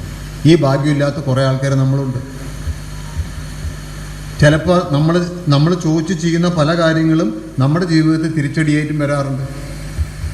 ആ തിരിച്ചടി താൽക്കാലികമാണ്. പലപ്പോഴും ഗുരു എപ്പോഴും പറയുന്ന ഒരു പ്രധാനപ്പെട്ട കാര്യം, ഞാൻ നിങ്ങളോട് പറയുന്ന കാര്യത്തിൽ നിങ്ങൾക്ക് സംശയമോ അതിൽ യാതൊരു തരത്തിലുള്ള കുറവോ വരരുത്. നിങ്ങളതിനെ സൂക്ഷിച്ച് കൊണ്ടുപോകണം. നമ്മുടെ എല്ലാം വരുന്ന സാഹചര്യങ്ങൾ എന്താ? നമുക്ക് പല കാര്യത്തിലും ഗുരുവിലൊരു സംശയം വരും.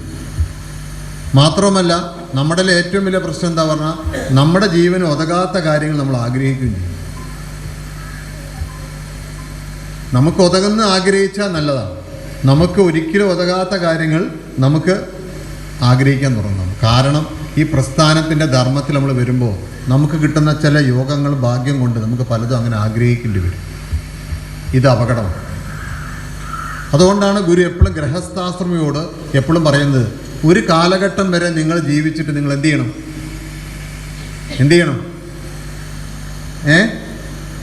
നിങ്ങൾ സ്വന്തം ജീവന് വേണ്ടി എന്തെങ്കിലും ചെയ്യണം. ഇവിടെ നമ്മൾ എന്താ ചെയ്യുക? പേരക്കുട്ടിയും കഴിഞ്ഞ് അല്ലേ, ഒരു അമ്മ പറഞ്ഞിട്ടില്ലേ, പേരക്കുട്ടറെ കുട്ടിയാണ് ഇപ്പോൾ മരുന്ന് വാങ്ങി കൊണ്ട് കൊടുക്കണം. പേരക്കുട്ടിയുടെയും കുട്ടി, ഇവൻ്റെ കാലശേഷം ഞാൻ എന്ത് ചെയ്യുന്നത് എന്നോട് ചോദിക്കുന്നു.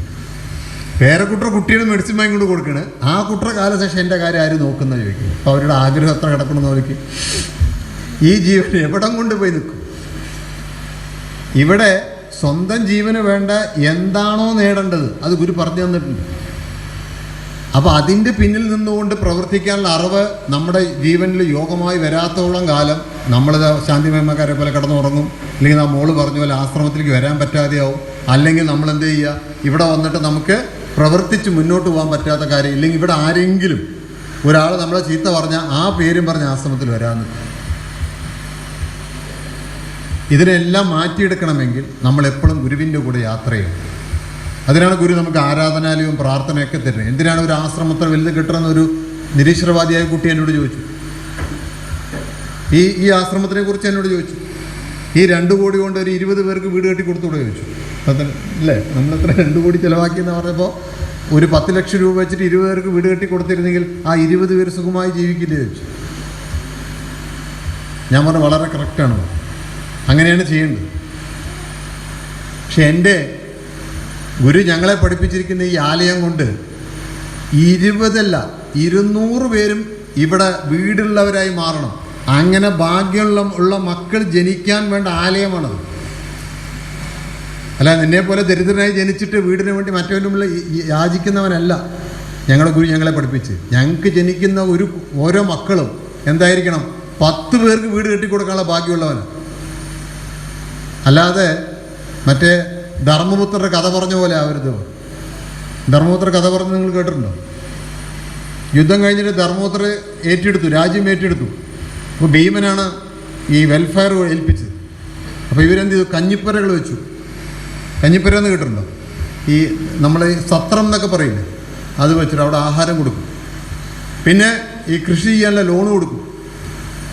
എന്നിട്ട് ഇതിങ്ങനെ പറഞ്ഞു നടക്കും. ആരാ പറഞ്ഞു നടക്കണത്? ധർമ്മപുത്ര ഇങ്ങനെ അവരെ ഗ്യാങ് ഇങ്ങനെ പറഞ്ഞു നടക്കും. ശ്രീകൃഷ്ണൻ ഇത് കേട്ട് ഇങ്ങനെ കലിപ്പാണ്. ഒരു ദിവസം ഇത് നടക്കുന്ന സ്ഥലമുണ്ട്, ഈ എന്തോ ഒരു യാഗം നടക്കുന്ന സ്ഥലമാണ്. അവിടേക്ക് വിളിച്ചുകൊണ്ടുപോയി ധർമ്മപുത്ര. അപ്പോൾ അവിടെ പല രാജ്യത്തു നിന്നുള്ള ആൾക്കാർ അവിടെ വരും. അപ്പോൾ ധർമ്മപുത്ര ഈ ഡയലോഗ് അടിക്കണം. എന്താണ്? എൻ്റെ രാജ്യത്ത് ഞാൻ ഇഷ്ടം പോലെ പേർക്ക് കഞ്ഞിപ്പുര കൊടുക്കുന്നുണ്ട്, എൻ്റെ അവിടെ ഇങ്ങനെ ചെയ്യുന്നുണ്ട്, വെൽഫെയർ ചെയ്യുന്നുണ്ട്, വെൽഫെയർ ചെയ്യുന്നു. അപ്പോൾ കുചേല രാജ്യത്ത് നിന്ന് വന്നിട്ടുള്ള രാജാവ് പറഞ്ഞു, ധർമ്മപുത്ര മിണ്ടാതിരിക്കുക, നീ ഇങ്ങനെ പറയല്ലേ എന്നൊക്കെ പറഞ്ഞു. അപ്പോൾ വീണ്ടും ഇദ്ദേഹം പറഞ്ഞു. അപ്പോൾ ശ്രീകൃഷ്ണൻ അപ്പുറത്ത് നിന്ന് കൈക്ക് ഇങ്ങനെ നോണ്ടി വിടുന്ന കുചേല രാജാവിന്. കുബേരരാജാവ് പറഞ്ഞു, എടാ പൊട്ട, ഇതെല്ലാം എൻ്റെ രാജ്യത്തുണ്ട്, ഇതെല്ലാം എൻ്റെ രാജ്യത്തിലുണ്ട്. പക്ഷേ എൻ്റെ ഒരു പ്രജ പോലും എവിടെ വരില്ല? കഞ്ഞിപ്പുരയിൽ വരില്ല. ഒരു പ്രജ പോലും എൻ്റെ കൊട്ടാരത്തിൽ വന്നിട്ടൊരു യാചിച്ച് വരില്ല. എൻ്റെ മണി അവിടെ കെട്ടിവെച്ചിട്ടുണ്ട്, ഇന്ന് വരെ അടിച്ചിട്ടില്ല. ഇതാണ് യഥാർത്ഥ രാജാവ്. അതോടുകൂടി എന്തായി? ഞാൻ പറഞ്ഞു, അതുപോലെയാണ് എൻ്റെ ഈ പ്രാർത്ഥനാലയം. ഈ പ്രാർത്ഥനാലയം കൊണ്ട് കണ്ണൂരിലെ ഒരാൾ പോലും ദരിദ്രനാവാൻ പാടില്ല. കണ്ണൂരിലെ ഒരാൾ പോലും ഒരാളുടെ മുമ്പിൽ യാചിക്കാതിരിക്കാനുള്ള ജീവന് ശേഷിത്വം നേടാനാണ് എന്ത് വെച്ചിരിക്കുന്നത്? പ്രാർത്ഥന. അതാണ് ക്ഷേത്രം എന്നതിൻ്റെ അർത്ഥം ഞാൻ പറഞ്ഞത്. ക്ഷേമതാത്രേയ ക്ഷേത്രം. ക്ഷേത്രം എന്ന് പറഞ്ഞാൽ അവിടെ കൂടെ ദേവൻ്റെ വിഗ്രഹം വെക്കുന്നതല്ല, ഒരു ദേശത്തിൻ്റെ ക്ഷേമം തീർക്കാനാണ് എന്ത് ക്ഷേത്രം. അവിടുത്തെ വിഗ്രഹം പോലും അങ്ങനെയായിരിക്കും. അതുകൊണ്ടാണ് പണ്ടത്തെ രാജാക്കന്മാരൊക്കെ അറ്റാക്ക് ചെയ്യുമ്പോൾ ആദ്യം അറ്റാക്ക് ചെയ്യുന്നത് എവിടെയായിരിക്കും? ക്ഷേത്രത്തിൽ അറ്റാക്ക് ചെയ്യുക, കൊട്ടാരം അറ്റാക്ക് ചെയ്യില്ല. എന്താ കാരണം? കൊട്ടാരത്തിലാണ് അല്ല, ഈ ക്ഷേത്രത്തിലാണ് എന്തിരിക്കണത്? സമ്പത്തിരിക്കുക. അതാണ് പത്മനാഭ ക്ഷേത്രത്തിൽ കണ്ടുണ്ടോ 3.5 കോടി 4.5 കോടി ലക്ഷം ഇരിക്കണമെന്ന് പറയുന്നില്ലേ? എന്താ കൊട്ടാരത്തിൽ കൊണ്ട് വെച്ചൂടെ ഇവർക്ക്? രാജാവിന് എന്താ വെക്കാതെ ഇരുന്ന്? എല്ലാവിടെയും പണ്ട് അങ്ങനെ ചെയ്യുക. നെല്ല് കൊയ്ത്ത് കഴിഞ്ഞാൽ അവിടെ, അല്ലാതെ ക്ഷേത്രം എന്ന് പറഞ്ഞാൽ നമ്മൾ വിചാരിക്കണ പോലെ ഈ വലിയ വിഗ്രഹം വെച്ച് പൂജിക്കണ സ്ഥലമൊന്നും ആയിരുന്നില്ല. ആ ദേശത്തിന് എപ്പോഴെല്ലാം പ്രശ്നങ്ങൾ വരുമ്പോൾ അവിടെ നിന്നാണ് ക്ഷേമങ്ങൾ തുടങ്ങുന്നത്. അങ്ങനെയുള്ള ഒരു കർമ്മത്തിൻ്റെ പൂർത്തീകരണമാണ് ഗുരു നമുക്ക് തന്നിരിക്കുന്നത്. അങ്ങനെ ആരാധന കൊണ്ടും കർമ്മം കൊണ്ടും തെറ്റിയിട്ടുള്ള ജീവനുകൾക്ക് ഇത് തിരുത്തായി വരുമ്പോൾ അവൻ്റെ ദേശം പുണ്യപ്പെടും. അവൻ്റെ ദേശത്തിൽ യുദ്ധം ഉണ്ടാവില്ല, അടിയുണ്ടാവില്ല, ലഹള ഉണ്ടാവില്ല, വെള്ളത്തിന് ഓടേണ്ടി വരില്ല, റോഡിന് ഓടേണ്ടി വരില്ല, ഒരാൾ പോലും കോപ്പറേറ്റീവ് സൊസൈറ്റി ബാങ്കിന് മുന്നിൽ പോയി നിൽക്കേണ്ടി വരില്ല. വേണ്ടി വരുമോ?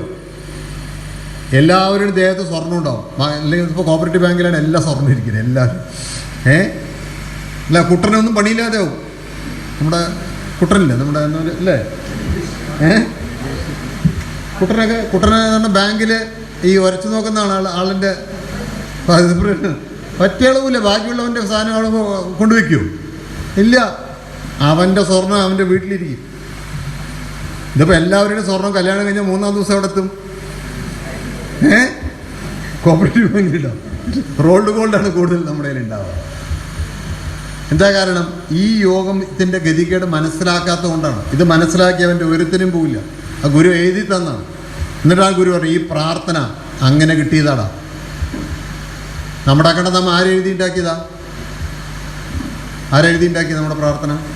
അഖണ്ഡനാമം എന്താണ്? അല്ല, അത് ചോദിച്ചു. അപ്പോൾ അത് എന്തിനാ തന്നത്?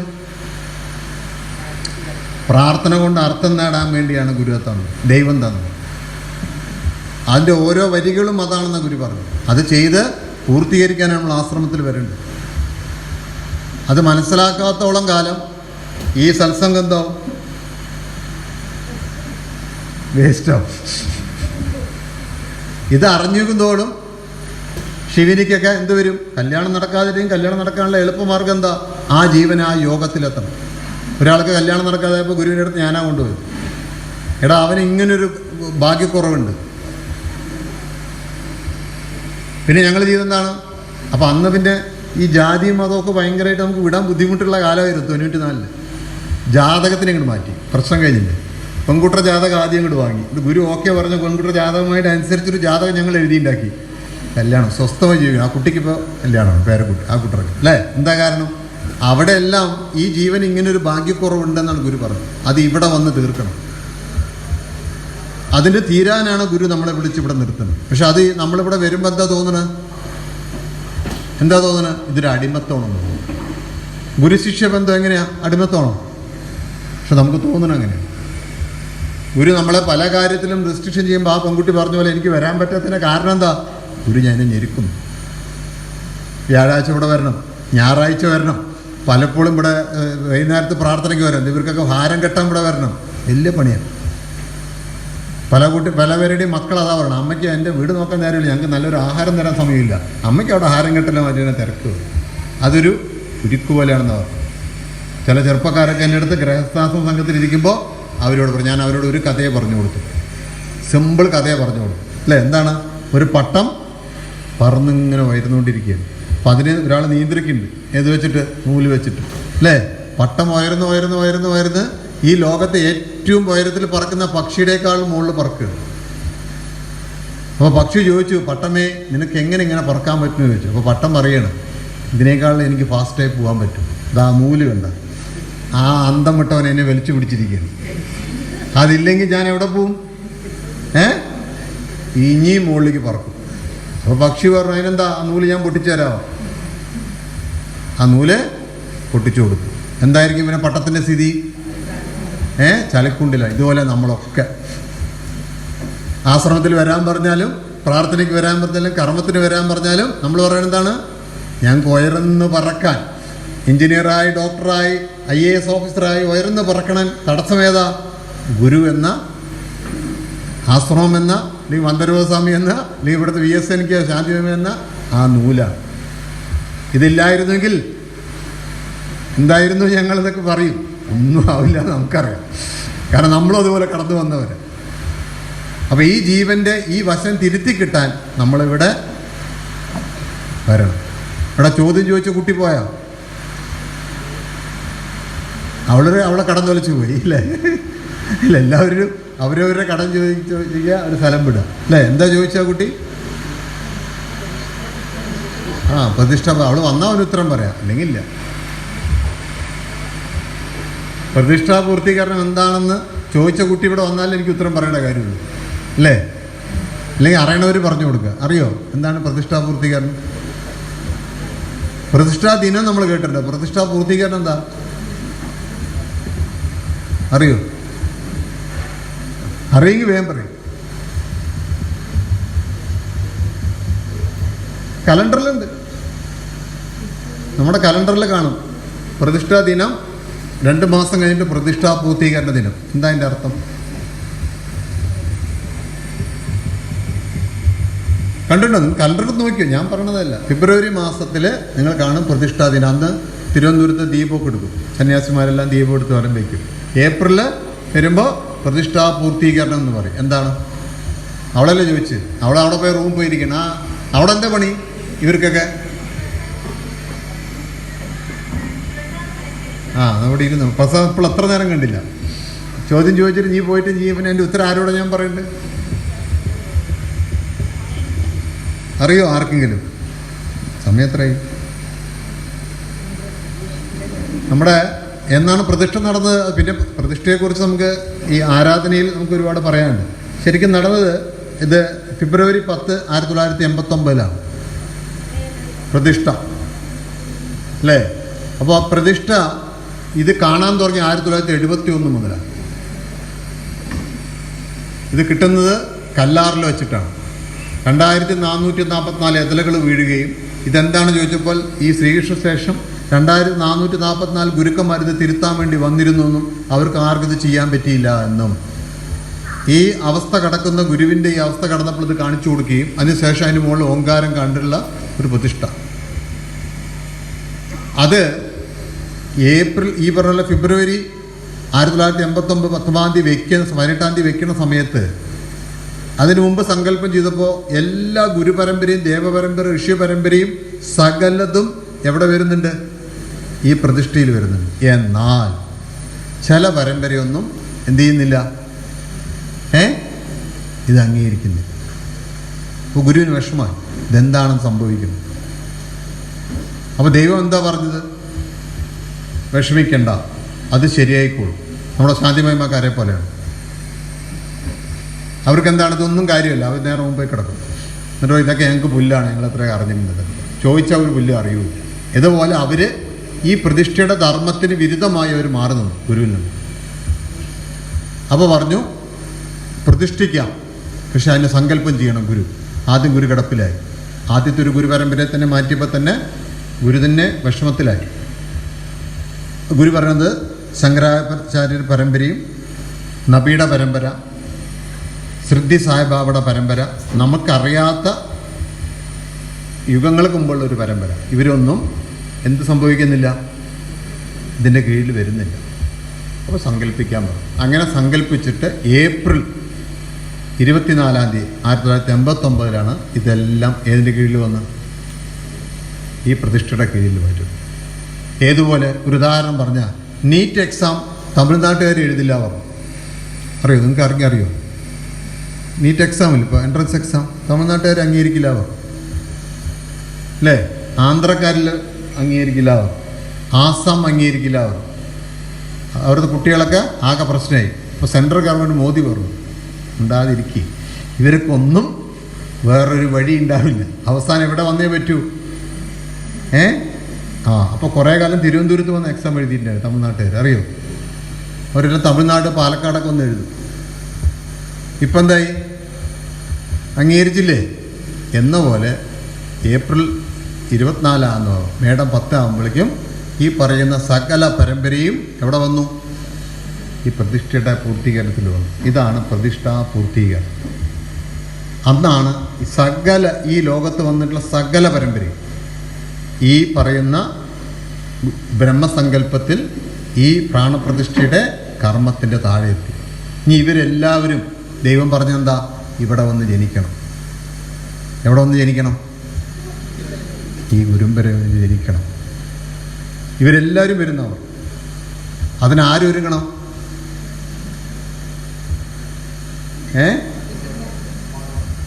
മാതൃമണ്ഡലം, VSNK, ശാന്തിമയമ, ഗുരുമഹിമ, എല്ലാവരും. കാരണം അവിടെ ജാതിയും മതവും കളിച്ച് ഇവർ വരില്ല. കാരണം ഇവരുണ്ടാക്കിയതാണ് അല്ലേ? യേശു ഉണ്ടാക്കിയതാ. എന്താ? യേശുവിൻ്റെ പേർക്കാണ് എന്ത് കിടക്കണം? ക്രിസ്തു മതം കിടക്കണം. അതിനെ പിടിച്ചിട്ട് അയാളെ വരാൻ പറഞ്ഞാൽ വരുമോ? ഗുരുവിനെ പിടിച്ചാൽ അവർ വരും. ശിവൻ്റെ ആൾക്കാർ മുഴുവൻ വരണമെങ്കിൽ നമ്മൾ അതിൻ്റെ അപ്പുറത്തുള്ളതിനെ പിടിക്കണം. വിഷ്ണുവിൻ്റെ ആൾക്കാർ മുഴുവൻ വരണമെങ്കിൽ അതിൻ്റെ അപ്പുറത്തുള്ള പിടിക്കണം. ഇങ്ങനെ ഇതിൻ്റെ അപ്പുറത്ത് നിൽക്കുന്ന കർമ്മത്തെ പിടിച്ചാലേ ആര് വരുള്ളൂ? അവർ വരുള്ളൂ. അപ്പോൾ സന്തോഷിച്ചെടുത്ത് ഞാൻ പറയണത്, ഇതിനേക്കാൾ മോഡൽ കമ്മിയായിട്ട് ഒരു ഓട്ടോറിക്ഷ ഉണ്ട്, വേണോ ചോദിച്ചാൽ എന്ത് പറയും? വേണ്ട പറയും. എൻ്റെ കയ്യിൽ അതിനേക്കാൾ നല്ല മോഡലാണ് അപ്പം എൻ്റെ ഉള്ളത്, നിങ്ങളുടെ മോഡലാണ്. അതേസമയം ഏറ്റവും മോഡേണായിട്ടുള്ളൊരു സാധനം, അതിന് പെട്രോൾ ഒഴിക്കേണ്ട ഒന്നും വേണ്ട, സോളാറിൽ ഓടും, ഭയങ്കര സ്പീഡാണ് എന്ന് പറഞ്ഞ് എന്ത് പറയും? ഓക്കെ, തന്നോ, ഞാൻ എടുത്തോളാം. ഇതുപോലെയാണ് അവർ സൂക്ഷ്മത്തിൽ. അവരിവിടെ ജനിക്കണമെങ്കിൽ നിങ്ങൾ ജാതിയും ജാതകവും എല്ലാം നോക്കിക്കഴിഞ്ഞാൽ അവരെന്ത് ചെയ്യും? അവർ ജനിക്കില്ല, അവർ മാറി നിൽക്കും. ഗുരുവിനോട് തന്നെ പറയും, ഇതെങ്ങനെ ഞാൻ ജനിക്കും? ഇവരിങ്ങനത്തെ തോന്നിയ അവസ്ഥ കാണിക്കുന്നവർ ഗുരു മാറുന്നു. പിന്നെ ആരേ വരുള്ളൂ? ആക്രികൾ വന്ന് ജനിച്ചാൽ എന്താ സംഭവിക്കുക? നമ്മുടെ ഗോത്രത്തിലെ ഗതികേട് നമ്മുടെ ഗോത്രത്തിൽ തന്നെ കിടക്കും. എന്നിട്ട് നമ്മളെന്ത് പറയും? ശാന്തിഗിരിയിൽ കൊത്ര കാലം വെള്ളം ചൊല്ലിയിട്ട് വരാം, അവന് ഒരു മാറ്റം ഉണ്ടായിട്ടില്ല, അവൻ ദാരിദ്ര്യനായി വരും. ഇങ്ങനെയുള്ള കുട്ടികളാണ് ബെല്ലടിച്ചിട്ടും ഇവിടുന്ന് പോകുന്നതെന്ന് പറയില്ലേ? ഈ കർമ്മഗതിയാണ്. ഇതെനിക്കുണ്ട്. ഞങ്ങൾക്ക് വസ്ത്രം തരുമ്പോൾ ആദ്യം പറഞ്ഞ കാര്യം അതാണ്. പെട്ടിയിൽ പൂലേ അതുവരെ ഇതുണ്ടെങ്കിൽ ഭാഗ്യം. ഒരു താലിയിരുത്ത് തരുമ്പോൾ, ഒരു കല്യാണം ഉറപ്പിക്കുമ്പോൾ ശിഷ്യപതി ആദ്യം പറഞ്ഞ കാര്യം എന്താ? ഗുരു എന്താ പറയുക? വേഗം പറ. അന്ത്യം വരെ ഇത് കൊണ്ടുപോകണം. പലതും സഹിക്കേണ്ടി വരും. എന്താണ്? അവിടെ ഒരു കുട്ടി എന്നോട് പറഞ്ഞു, എന്നെ ഗുരു പറ്റിച്ചതാണ്. എന്താണ്? എനിക്ക് വന്ന ആലോചന എൻ്റെ പെങ്ങൾക്ക് കൊടുത്തു. കണ്ടില്ലേ? എൻ്റെ അമ്മ കൊണ്ടുവന്ന ആലോചനയാണ് എനിക്കിത് അവനെ തന്നു. ആരെ? ആയുർവേദത്തിലെ സാധാരണക്കാരൻ. അവൻ കല്യാണം കഴിച്ചിരിക്കുന്നത് സിംഗപ്പൂരിലെ ജോലി. ഇപ്പം അവനോട് മാറി ഓസ്ട്രേലിയയിലേക്ക് പോകും. അവർ രണ്ടുപേരും ഓസ്ട്രേലിയക്ക് പോയി. ഞാനോ പൂലന്തറയിൽ കിടന്ന് വട്ടത്തിരിയും. തിരുവനന്തപുരം പൂലന്തറയിൽ അപ്പുറം എനിക്കൊന്നുമില്ല. അവരിത് ഫ്ലൈറ്റ് കയറിപ്പോയി. ഞാൻ എന്ത് ചെയ്യും? അങ്ങനെയും ഇങ്ങനെയും എന്നൊക്കെ ചോദിച്ചു. അവർ ജാതകമൊക്കെ നോക്കി കല്യാണം കഴിച്ചാണ്. അതിന് അനുവാദം കൊടുത്തു അവർ. ഞാൻ പറഞ്ഞു, ഗുരു ജാതകം നോക്കിയിട്ടൊന്നും അനുവാദം കൊടുത്തിട്ടുണ്ടാവില്ല, അവരൊന്നും ചോദിച്ചപ്പോൾ എന്തോ ചെയ്തോ പറഞ്ഞിട്ടുണ്ടാവും. അല്ല, എന്തായാലും അവരിപ്പോൾ ഇങ്ങനെ അവിടെ പോകണോ, അവൾക്ക് ജോലി കിട്ടി അവിടെ. എന്താ അവർ വരുമ്പോൾ വേണ്ടെന്ന് പെർഫ്യൂമൊക്കെ എനിക്ക് കാണിച്ചു തന്നു. കുറച്ച് കഴിയുമ്പോൾ അയാൾക്ക് ഹാർട്ട് അറ്റാക്ക് വന്നു. ഞാൻ ചോദിച്ചു, ഇപ്പം എന്താ നമുക്ക് പറയാനുള്ളത് ചോദിച്ചു. അല്ല, അതിപ്പോൾ നമുക്ക് ഗുരുവിനോടൊന്ന് ചോദിക്കാനാണ് ഞാൻ വന്നിരിക്കുന്നത്, ഇതിന് എന്താ വഴിയത്? അപ്പോൾ ഞാൻ പറഞ്ഞു, ജന്നി പറഞ്ഞു, അവർ പെട്ടെന്ന് ഇങ്ങോട്ട് വരാൻ പറഞ്ഞു, ഇവിടെ വന്ന് ട്രീറ്റ്മെൻറ്റ് ചെയ്യാൻ പറഞ്ഞു. കാരണം ഓസ്ട്രേലിയ ട്രീറ്റ്മെൻറ്റ് വളരെ വില കൂടുതലാണ്. അപ്പോൾ അവർ കേൾക്കുമോ? ഇല്ല. കാരണം അവരിതിലൊന്നും വിശ്വസിക്കാത്ത കർമ്മത്തിലുള്ളവർ. ഞാൻ പിന്നെ എന്തിനാ ചോദിക്കാൻ പോയത്? അപ്പോൾ ഇതുപോലെ ഗുരു നമ്മളിലൂടെ ഗുരു ആഗ്രഹിക്കുന്ന ഒരു കല്യാണം എന്ന് പറയുമ്പോൾ അവൻ്റെ 7ാമത്തെ തലമുറയിൽ ആര് ജനിക്കണമെന്ന് ഗുരു തീരുമാനിച്ചു കഴിഞ്ഞില്ല. ഞാൻ ഇന്നലെ പ്രജീഷിനോട് പറഞ്ഞു. പ്രജീഷിൻ്റെ ഭാര്യ ഇവിടെ ഇല്ലേ? ഉണ്ടോ? അവിടെ ഇല്ല. അവരുടെ തലമുറയിൽ 7ാമത്തെ തലമുറ എത്തുമ്പോൾ ആര് വേണമെന്ന് ആര് തീരുമാനിക്കും? ഗുരു തീരുമാനിച്ചു കഴിഞ്ഞു. ഇതാണ് വിവാഹത്തിൻ്റെ നമ്മുടെ മാസികയിൽ ഇൻവിറ്റേഷൻ അടിക്കുന്നത്. ഈ ധർമാനുസൃതമായ കർമ്മത്തിൽ പങ്കെടുക്കാൻ എന്നാണ് വിളിക്കുന്നത് അല്ലേ? എന്താണ് ധർമാനുസൃതം? അധർമ്മമായ കർമ്മം മാറിയിട്ട് ഇത് വരണം. അപ്പോൾ ഇതിന് പലതും സഹിക്കേണ്ടി വരും.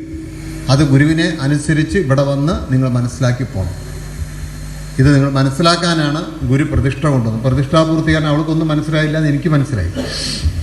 കാരണം അവൾ തെറ്റല്ല. ഇവിടെ ഇരിക്കുന്ന പകുതി പേർക്ക് മനസ്സിലായിട്ടില്ല. എന്താണ് കന്നിമൂല എന്ന് ഇപ്പോൾ ചോദിച്ചാലും ദേവസ്ഥാനം എന്നേ പറയുള്ളൂ. നമ്മൾ തെറ്റല്ല. നമ്മുടെ ജീവനിലേക്ക് ഇത് കയറി വരണമെങ്കിൽ നമ്മൾ നിരന്തരമായ ഗുരുവിൻ്റെ സമ്പർക്കം കൊണ്ട് മാത്രമേ ഈ അറിവ് നേടാൻ പറ്റൂ. എന്തിനാണ് നമ്മുടെ ഓംകാരം വെക്കണമെന്ന് ചോദിച്ചാൽ, അത് വെച്ചാൽ എല്ലാം തീരും നിങ്ങൾ വിശ്വസിക്കും. ഞാൻ വിശ്വസിക്കുന്നില്ല. എല്ലാം തുടങ്ങുന്നേ. അവിടെ നിന്നാണ് തുടക്കം. അല്ലാതെ അത് വെച്ച് കഴിഞ്ഞു ഇനി ഞാൻ എൻ്റെ ദൈവമേ ഓടിക്കാരന് ഇപ്പം എന്താ വില എന്നൊക്കെ എപ്പോൾ അന്വേഷിക്കണം, ഒരു 100 പവൻ ഇപ്പോൾ വാങ്ങും, ഒക്കെ വിഡ്ഢിത്തരമാണ് നമ്മൾ ചെയ്യും. അതൊന്നും അല്ല നമ്മൾക്ക് ശരിയാ. ജീവൻ പിന്നെ ഭൂമിയിൽ വരില്ല. അങ്ങനെയുള്ള ഒരു അർത്ഥത്തിലേക്ക് എത്താൻ നമ്മൾ പഠിക്കണം. അതാണ് ഈ സത്സംഗം കൊണ്ട് നമ്മൾ നേടേണ്ടത്. എന്തായാലും നിങ്ങളത് മനസ്സിലാക്കുക. ഞാൻ ഈ ഓങ്കാരത്തെക്കുറിച്ച് വീണ്ടും വീണ്ടും പറയാനുള്ള കാരണം, പല വീട്ടിലും ഇത് അറിവില്ലായ്മ കൊണ്ട് വെച്ചിട്ട് കുറേ വീടുകളിൽ ഞാൻ പോകേണ്ടി വന്നു. കണ്ണൂരും കോഴിക്കോട് പല സ്ഥലത്തും അവർക്കറിയില്ല. എന്തോ ഒരു പേരിൽ വീട് കിട്ടിക്കഴിഞ്ഞപ്പോൾ അവരതൊക്കെ വാങ്ങിക്കൊണ്ട് വെച്ചു. പിന്നീട് അത് ആ വീട്ടിൽ അത് സൂക്ഷിക്കാനുള്ള ഒരു അറിവിലേക്ക് എത്തുന്നില്ല ആരും. അതുകൊണ്ട് നിങ്ങൾ ഈ കർമ്മത്തിൽ നിങ്ങളത് പൂർണ്ണമായി മനസ്സിലാക്കുക. അത് ഈ തരത്തിൽ നിങ്ങൾ മനസ്സിലാക്കണം. ഒരു മാഗ്നറ്റിൻ്റെ രീതി എടുത്ത് മനസ്സിലാക്കുക. അപ്പോൾ മാത്രമേ ആരൂഢം എന്താണ് ആരൂഢം എൻ്റെ അർത്ഥം. ആരൂഢിക്കുക എന്ന് പറഞ്ഞാൽ അർത്ഥം എന്താ? അശ്വത്തെ ആരൂഢിച്ചു എന്ന് കേട്ടിട്ടുണ്ടോ? എന്താ എൻ്റെ അർത്ഥം? അശ്വം പറഞ്ഞ എന്താ? കുതിരയെ ഒന്നിച്ച് പിടിക്കുന്നതിനെയാണ് നമ്മളെന്ത് വിളിക്കണത് അല്ലേ? അതുപോലെ ഈ ഭൂമി, ഈ വീടിൻ്റെ മൊത്തം എനർജി ആരൂഢിക്കുന്ന അല്ലെങ്കിൽ കൂട്ടിപ്പിടിക്കുന്ന സ്ഥലമാണ് എന്ത്? അവിടെ നിങ്ങൾ എത്ര കണ്ട് ശുദ്ധമായും നല്ല രീതിയിലും സൂക്ഷിക്കുന്നുവോ അത്രയും എനർജി കൂടും. എത്ര കണ്ട് അവിടെ ദുശബ്ദങ്ങൾ വരാതിരിക്കുന്നു അത്രയും ആ വീടിൻ്റെ അന്തരീക്ഷം നന്നാവും. എത്ര കണ്ട് നിങ്ങൾ വ്യാഴാഴ്ച പ്രാർത്ഥന അവിടെ നടത്തുന്നു അത്രയും നല്ലത് വരും. എത്ര കണ്ട് നിങ്ങൾ അവിടെ ഇതുപോലത്തെ പ്രാർത്ഥനയും ചിട്ടയും സൂക്ഷിക്കുന്നോ ആ എനർജി കാരണം ആ ദേശം മുഴുവൻ മാറും. അതാണ് ഇവൻ പറഞ്ഞ് വ്യാഴാഴ്ച പ്രാർത്ഥന എന്നൊക്കെ പറഞ്ഞില്ലേ. ഇതിൻ്റെ ഉദ്ദേശം ഗുരുതാപം. ഒരു പൗർണമി പ്രാർത്ഥന കൊണ്ട് 7.5 കിലോമീറ്ററാണ് ഗുരു പറഞ്ഞത് ശുദ്ധമാവും അന്തരീക്ഷം. ഒരു മാസിക കൊണ്ടാണ് ഇന്നലെ കഴിഞ്ഞ പ്രാവശ്യം വന്ന കുട്ടി രക്ഷപ്പെട്ടു പറഞ്ഞു. ഒരു മാസിക കൊണ്ട് വെച്ചിട്ട് തലയുടെ ചവിട്ടി ഉറങ്ങാൻ തുടങ്ങിയത്. ഇവിടെ ഇരിക്കാൻ പറ്റുന്നില്ല ആ കുട്ടിക്ക്, വൈബ്രേഷൻ കാരണം. അത് പറ്റില്ല, ചിലവർക്ക് ഇരിക്കാൻ പറ്റും. അപ്പോൾ നിങ്ങളത് മനസ്സിലാക്കാൻ സമയം വളരെ വളരെ വളരെ ലേറ്റായി. അപ്പോൾ ഞാൻ പ്രതിഷ്ഠാപൂർത്തീകരണം മോൾക്ക് പിന്നെയും പറഞ്ഞുതരാം കേട്ടോ. ഇപ്പോൾ ഇവിടെ ഇവർക്കും ചോദിച്ചാൽ ഒന്നും പറയാറിയില്ല, പപ്പ അടിക്കും. പക്ഷെ കേൾക്കുമ്പോൾ എല്ലാം മനസ്സിലായിരുന്നു. ഞാനും അങ്ങനെ പറഞ്ഞു. പക്ഷെ കുറച്ച് കഴിഞ്ഞ് ചോദിച്ചാൽ ഒന്നും ഓർമ്മയുണ്ടാകും. അത് എൻ്റെ തലമുറയിൽ നിന്ന് എനിക്ക് കിട്ടിയിട്ടില്ല, എൻ്റെ കുറവാണ്. അതെൻ്റെ തലമുറക്കാർ വന്നാണ്. ആരെയും കുറ്റം പറയാൻ പറ്റില്ല. കാരണം ജാതിയും ജാതകവും മതവും ദുർദേവത ആരാധനയും അതനുസരിച്ച് ജീവിതം കൊണ്ട് ഈ മെമ്മറി വർക്ക് ചെയ്യില്ല. അത് മാറ്റിയെടുക്കാൻ നമുക്ക് സാധിക്കട്ടെ എന്ന് ഒരിക്കൽ കൂടെ പ്രാർത്ഥിക്കുന്നു. എന്തായാലും നമുക്ക് നമ്മുടെ ചിട്ടയിലേക്ക് കിടക്കാനുള്ള സമയമായി അല്ലേ? പ്രാർത്ഥന, ആരാധന എന്താണ്, ചിട്ട എന്താണെന്നൊക്കെ നമ്മൾ പഠിക്കണം. അതിൻ്റെ ഒരു വലിയൊരു പുസ്തകമൊക്കെ എൻ്റെ കയ്യിലുണ്ട്. ഞാനത് എടുക്കാത്തത് അതുകൊണ്ടാണ് കേട്ടോ. അതൊക്കെ എടുത്തുകൊണ്ട് നമ്മൾ പഠിക്കണം.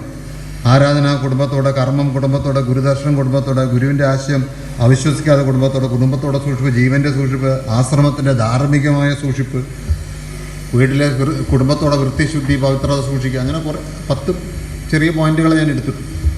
ഇത് വെച്ച് നമുക്ക് ചർച്ച ചെയ്യാം. അപ്പോൾ എന്തായാലും ഈ സത്സംഗത്തിൽ നിങ്ങളെല്ലാവരും പങ്കെടുക്കണം. പ്രത്യേകിച്ച് ശാന്തി ഭംഗക്കാർ ഉഴപ്പി നടക്കുന്നുണ്ട്. ഇന്ന് ഒരാൾ പോലും സംസാരിക്കാൻ വിളിച്ചിട്ട് വന്നിട്ടില്ല. അത് ശരിയല്ല. നമ്മളെപ്പോഴും ഇപ്പോൾ ഗുരുമഹിമക്കാരെല്ലാവരും ഗുഡ്, അവർ 5-6 പേര് ലഹളയാണ്. എൻ്റെ പേര് വേണം. പക്ഷേ ശാന്തി മഹിമക്കരയിൽ ആരുമില്ല. ഹർഷലാൽ വിളിച്ചപ്പോൾ പറഞ്ഞു കഴിഞ്ഞു ഞാനവിടെ വിളിക്കട്ടെ. അപ്പോൾ ഞാൻ പറഞ്ഞു, പ്രജീഷിനെ വിളിച്ചിട്ട് പറഞ്ഞു ആ റൂം പൂട്ടി താക്കോലെടുക്കാൻ പറഞ്ഞു. ദേവലൊരു വീട് അവിടെ ഉണ്ടായിരുന്നു കോഴിക്കോട്. പയ്യന്മാർക്ക് മുഴുവൻ അതിൻ്റെ ഉള്ളിൽ കയറിയപ്പോൾ ഞാൻ തന്നെ പേടിച്ചു പോയി. ഈ നമ്മുടെ ഈ എന്താണ് പറയുക, ഇതിലൊക്കെ പോയി കഴിഞ്ഞാൽ, ഫെസ്റ്റിലൊക്കെ പോയി കഴിഞ്ഞാൽ ഒരു ഇത് കണ്ട് ഗോസ്റ്റ് അല്ലേ, നമ്മളിപ്പോൾ പേടിപ്പിക്കുന്ന പോലെ സ്ഥലം കണ്ടിട്ടുണ്ടോ? എന്നപോലെ ഇങ്ങനെ ഈ അലമാറകളൊക്കെ വെച്ചുകൊണ്ട് ഒരു ഗോസ്റ്റ് റൂം ഉണ്ടാക്കി വെച്ചിരിക്കും. ഇതിൻ്റെ ഇടയിലൊക്കെ അവർ കിടക്കുകയാണ്. നമ്മൾ പോയി നോക്കിയൊന്നും കാണില്ല ഇവരെ. ഞാൻ അവസാനം ലൈറ്റൊക്കെ ഇട്ട് ടോർച്ചൊക്കെ അടിച്ച് ഓരോരുത്തർ അതിൻ്റെ അടിയിൽ ഏറ്റവും ബുദ്ധിമാൻ എവിടെ നിൽക്കണം അറിയാം? ഈ ഡോറിൻ്റെ പിന്നാലെ. ഞാൻ തുറന്നു വെച്ച ഡോറില്ലേ, എന്നെ ഉള്ളിലാക്കില്ല നിൽക്കണം. എനിക്ക് കാണാൻ പറ്റില്ല. പിന്നെ അക്കത്തിനെയും പിടിച്ചു ഞാൻ ഒക്കെ ഈ അലമാറകളും കംപ്ലീറ്റ് എടുത്ത് പുറത്തിട്ട് എല്ലാത്തിനെയും പിടിച്ച് ഇതാക്കി ശരിയാക്കാൻ തുടങ്ങി. അപ്പോൾ അവരെ സംബന്ധിച്ചോളം വീട്ടിൽ നിന്ന് എന്ത് ചെയ്യണം? അച്ഛനമ്മയും പറ്റിച്ചിട്ട് അവർ വരും. നേരെ അവർ ഫുട്ബോൾ കളിക്കാൻ പോകും. അവിടെ 1000 രൂപ കൊടുത്താൽ ഈ ഒരു ഇതുണ്ട് അതിൽ കളിക്കാം, ഇൻഡോർ പോലത്തെ. അപ്പോൾ വീട്ടിൽ അച്ഛനമ്മമാർ പറയാൻ തുടങ്ങി, സ്വാമി ഇങ്ങനെയാണെങ്കിൽ ഞങ്ങൾ ഇനി അയക്കുന്നില്ല. പിന്നെ അങ്ങനെയാണ് ഞാൻ അതിൻ്റെ ഉള്ളിലൊക്കെ കയറി ഇതൊക്കെ പിടിച്ച് അവരെ പിന്നീട് പതുക്കെ സുധീനെ ഏൽപ്പിച്ച് ബ്രഹ്മചാരി ഏൽപ്പിച്ച് അവരെ കൊണ്ട് ചെയ്യിപ്പിച്ചപ്പോൾ അവർ തുടയ്ക്കാനും വൃത്തിയാക്കാനും ഒക്കെ തുടങ്ങി. അപ്പോൾ ഇതൊരു അറിവാണ് അവർ. ഇതുപോലെ ഇവിടെ കിടന്ന് ഉറങ്ങാനല്ല നമ്മൾ വരണം, ഉറങ്ങിക്കണം. ഉറങ്ങണ്ടെന്ന് ഞാൻ പറയില്ല, ഉറങ്ങൊക്കെ വേണം. പക്ഷേ ചെയ്യേണ്ട സമയത്ത് നമ്മൾ ചെയ്യണം. നമ്മൾ ആഹാരം വിളമ്പി കൊടുക്കണോ, ശാന്തിമേക്കാർ ഫ്രണ്ടിലുണ്ടാവണം. അടുക്കളയിലാണോ, ശാന്തിമേക്കാരുണ്ടാവണം. പൂജാതി കാരണം നമ്മളുണ്ടാവണം. അല്ലാതെ 12:11:59 സെക്കൻഡിന് വന്നിട്ട് കാര്യമില്ല. അത് നമ്മൾ ചെയ്ത് പഠിക്കണം. ചെയ്താലേ ചെയ്യിപ്പിക്കാൻ പറ്റും. അതുകൊണ്ട് നിങ്ങളെല്ലാവരും, പ്രത്യേകിച്ച് ശാന്തിമേക്കാരോട് ഞാൻ പറയാൻ കാരണം, അവർ ഈ ഉഴപ്പിൽ മാറിക്കിട്ടണം. അല്ലെങ്കിൽ അത് ഈ അന്തരീക്ഷത്തിനെ ബാധിക്കും. ഈ അന്തരീക്ഷത്തിനെ ബാധിച്ചാൽ നിങ്ങൾ കിടപ്പിലാണ്. അങ്ങനെ വരരുത്. അങ്ങനെ വന്നു കഴിഞ്ഞാൽ നിങ്ങളുടെ വീട്ടിലും അതിന് ദുരിതങ്ങൾ കയറി വരും. ദുരിതം കയറി വരാറ് മറ്റേ ഹിന്ദു മതത്തിൽ പറഞ്ഞ പോലെയല്ല. അത് ഇങ്ങനെയും നല്ല ഗുരു പറ, അത് സയൻസാണ്. അപ്പോൾ ഇത് വരാതിരിക്കാൻ നിങ്ങൾ ശ്രമിക്കുക.